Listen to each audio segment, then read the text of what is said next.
तो आज के इस एक्सप्लेनर में हम एक बहुत ही दिलचस्प मामले पर बात करने वाले हैं। आइए देखते हैं कि कैसे कोर्ट की एक टिप्पणी ने एक पूरे सटायरिकल यानी व्यंग्यात्मक मूवमेंट को जन्म दे दिया और कैसे ये मूवमेंट सीधा राज्य की सुरक्षा चिंताओं से जा टकराया। सबसे दिलचस्प बात यह है कि ये पूरी टाइमलाइन किसी भी नागरिक या खासकर कॉन्स्टिट्यूशनल लॉ और सिविल सर्विस की तैयारी करने वालों के लिए एक perfect real time case study बन गई है। एक ऐसा मामला जो दिखाता है कि जब डिजिटल व्यंग्य का सामना राज्य की शक्ति से होता है तो असल में क्या होता है। तो इस पूरे मामले को हम इन 5 हिस्सों में समझेंगे। विवाद की चिंगारी, व्यंग्य और राष्ट्रीय सुरक्षा का टकराव, कानून का शस्त्रीकरण, लोकतंत्र में युवा और अंत में अभिव्यक्ति की स्वतंत्रता। शुरुआत करते हैं पहले हिस्से से, विवाद की चिंगारी। आखिर वो कौन से शब्द थे जिनसे ये पूरी बहस छिड़ गई। मामला तब शुरू हुआ जब भारत के मुख्य न्यायाधीश यानी सीजेआई ने एक टिप्पणी की। उन्होंने पत्रकारिता और एक्टिविज्म की तरफ जाने वाले बेरोजगार युवाओं की तुलना परजीवी और तिलचट्टे से कर दी। हालांकि उन्होंने बाद में साफ किया कि उनका इशारा फर्जी और बोगस डिग्री वालों की तरफ था, लेकिन तब तक शब्दों का ये चुनाव विवाद की आग भड़का चुका था। अब देखिए कि इंटरनेट के इस दौर में एक्शन का रिएक्शन कितनी जल्दी होता है। इस एक टिप्पणी के तुरंत बाद एक व्यंग्यात्मक मीम ग्रुप बन गया, कॉकरोच जनता पार्टी या सीजेपी। और मजे की बात देखिए, बनते ही उनका एक्स हैंडल ब्लॉक भी कर दिया गया। मतलब एक तरफ किसी ने सटायरिकल अकाउंट बनाया और दूसरी तरफ सिस्टम ने तुरंत उस पर एक्शन ले लिया। आगे बढ़ते हैं दूसरे पड़ाव पर। व्यंग्य का सीधा सामना जब राष्ट्रीय सुरक्षा से होता है तब क्या होता है। यहां सबसे हैरान करने वाली बात यह है कि इस मीम पेज को ब्लॉक करने के लिए जो कारण दिया गया वो बहुत गंभीर था। केंद्र ने सीधे इंटेलिजेंस ब्यूरो यानी आईबी के इनपुट्स का हवाला देते हुए राष्ट्रीय सुरक्षा के आधार पर इस अकाउंट को सस्पेंड किया। ये सोचने वाली बात है कि एक सटायरिकल ग्रुप को हैंडल करने के लिए देश के सबसे ऊंचे सुरक्षा तंत्र का इस्तेमाल किया जा रहा था। अब आते हैं तीसरे और बहुत ही अहम बिंदु पर, जो है कानून का शस्त्रीकरण। इस पूरी कार्रवाई के पीछे का जो असली तर्क है वो यही छिपा है।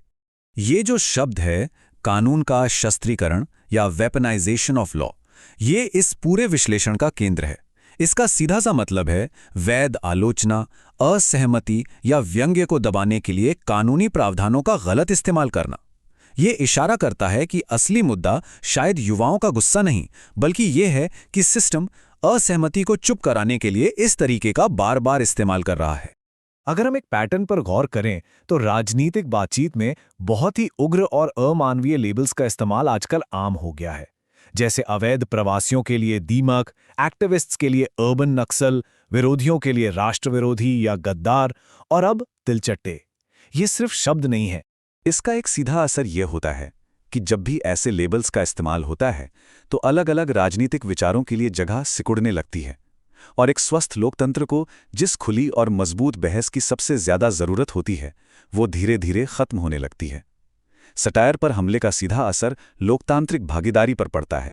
चौथे हिस्से में थोड़ा पीछे हटकर देखते हैं ऐतिहासिक रूप से भारत के युवा कैसे लामबंद होते हैं और अपना विरोध कैसे दर्ज कराते हैं। अगर हम आस पड़ोस के देशों को देखें तो वहां युवाओं ने हाल ही में बेरोजगारी और महंगाई को लेकर सीधे सिस्टम के बाहर जाकर सरकारों को उखाड़ फेंका है। लेकिन भारत की कहानी बिल्कुल अलग रही है। यहां चाहे वो 1970 के दशक का जेपी आंदोलन हो या फिर अन्ना हजारे का भ्रष्टाचार विरोधी आंदोलन, भारतीय युवाओं ने हमेशा लोकतांत्रिक ढांचे के भीतर रहकर ही बदलाव की मांग की है। और इसीलिए मूल स्रोत का यह निष्कर्ष है कि जब भारतीय युवा सिस्टम के भीतर रह के काम करते हैं तो एक महज व्यंग्यात्मक ग्रुप पर सीधे राष्ट्रीय सुरक्षा का ठप्पा लगाना राज्य की शक्ति का गलत दिशा में इस्तेमाल लगता है। मीम्स के जरिए अपनी बात कहने वालों पर आईबी जैसी एजेंसियों का इस्तेमाल निश्चित रूप से एक ओवर रिएक्शन माना जा सकता है। चलिए अब अपने आखिरी सेक्शन की तरफ बढ़ते हैं, अभिव्यक्ति की स्वतंत्रता की रक्षा, और इसमें हमारी न्यायपालिका की क्या भूमिका है। जो लोग सिविल सर्विस की तैयारी कर रहे हैं उनके लिए ये घटना जीएस पेपर 2 की पॉलिटी का एक बहुत ही शानदार उदाहरण है। ये सीधा सवाल उठाता है आर्टिकल 19 की बोलने की आज़ादी और उस पर लगने वाले उचित प्रतिबंधों यानी रीजनेबल रेस्ट्रिक्शंस के बीच के बैलेंस पर। और यहीं पर न्यायपालिका की भूमिका सबसे अहम हो जाती है।